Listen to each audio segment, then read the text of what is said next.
Good morning. We'd like to, first of all, thank and also dedicate this recording, Le'ilu Nishmat Jeanette Shur, Alea Shalom, on her Yotzat, and the video is being sponsored by Susie Schwartz in the memory of her mother, and may her mother have an Aliyah Began Eden, amongst other things, B'schut of the Divrei Torah, which were Mukdashim by her daughter.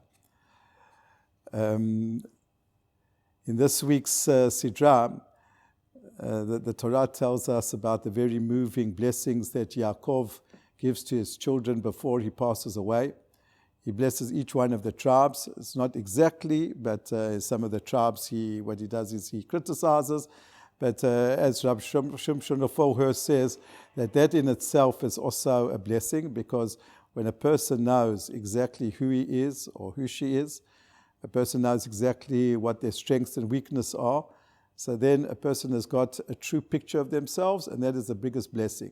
And in parenthesis, that's what Rav Shimshon Raphael says, when a person flatters someone and the person is not aware of who or she exactly is, so that's actually the biggest theft that a person can do, and that is to steal one's identity from themselves.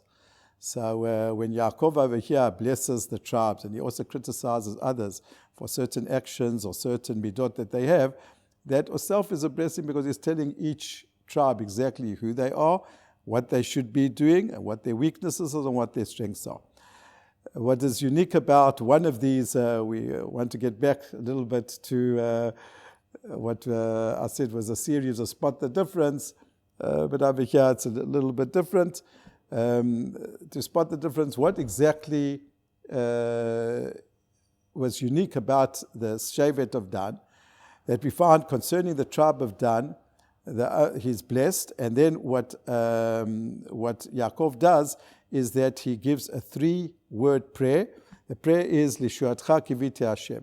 After Yaakov, describing who Dan is, so he says that Dan is going to be like a nachash. He's like a snake, like a viper, who lays in ambush, waiting for the horse of the enemy, and then he bites the heels of the horse, and that causes the rider to fall backwards. And Rashi explains that this is, amongst other things, an allusion to Shimshon, who fought in a way of guerrilla warfare. He fought by himself, just like a snake is it's an animal which you find always by itself. You don't find snakes in herds like other animals, or in pairs, but it's actually a loner. So to get back to the point, it's referring to Shimshon, who attacked the enemy, the Philistines, and in that way he brought a respite to the Jewish people. To get back to the point now, the point is that after Yaakov describes the tribe of Dan as being a snake, Shimshon came from Dan, so then there is this short prayer, Lishuatcha Kiviti Hashem, that I wait for your salvation, Hashem. And the question is, why is it that only in this tribe, only the tribe of Dan, do we find that there's a prayer about this tribe? We don't find it concerning the blessings of any other of the tribes. And there's a fascinating, astonishing perush of Rav Nachman ben Bratzlav, which is elaborated in the book of Drashot of Vayechi, which explains like this.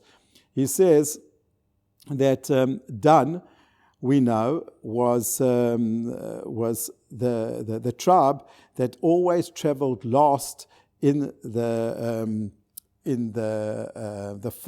format in which the Jewish people traveled to Eretz Yisrael. So the last tribe that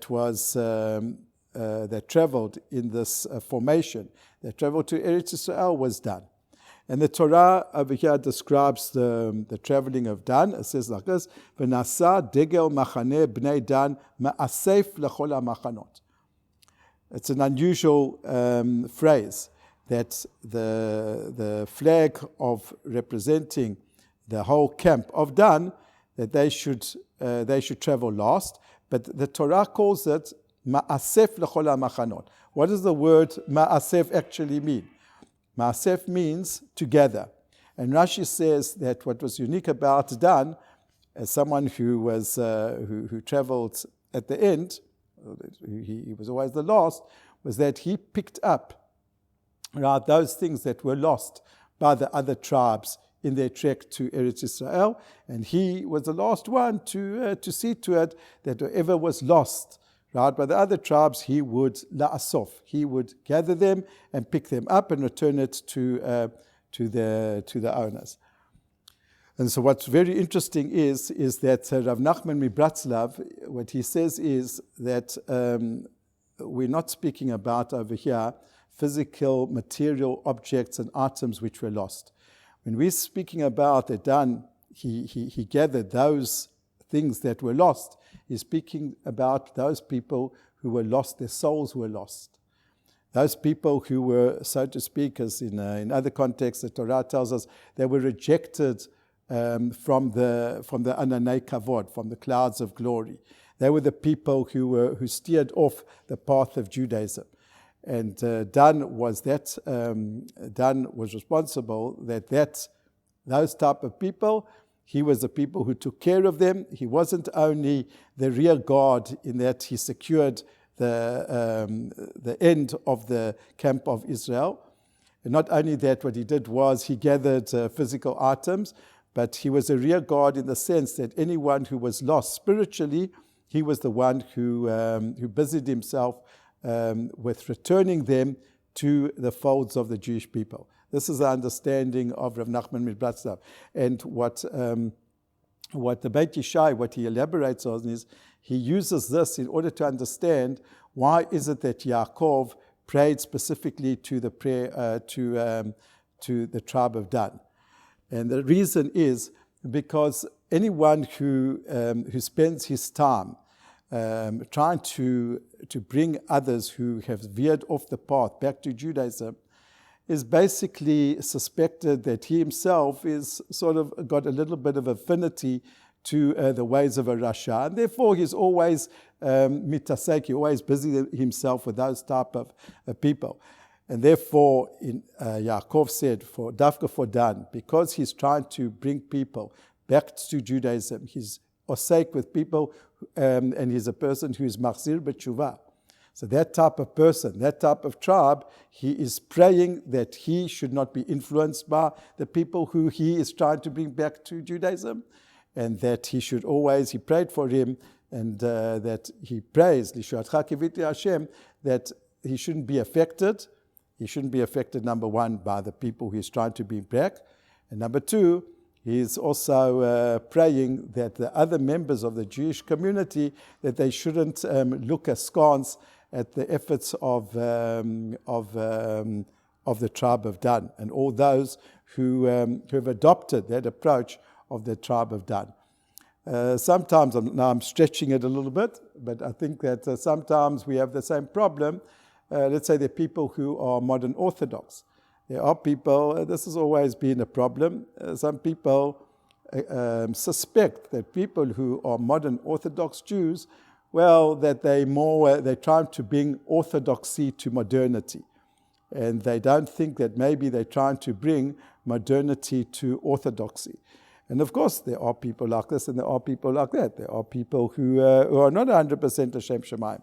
Therefore, we all need all those people who are, in a way, modern Orthodox, all those people who are trying somehow to amalgamate and to draw people near via the path of modernity to Torah Judaism, that we take heed of the prayer of Yaakov Avinu, Lishuatcha kivita Hashem, to do it Hashem Shamayim, and to daven that all our efforts to bring others back into the fold, to bring ourselves to the fold, in that we amalgamate that which is modern and that which is Judaism, that it should be L'Shem Shamayim, that it should be done for the greater glory of HaKadosh Baruch Hu. And so we daven, Lishuatcha kiviti Hashem.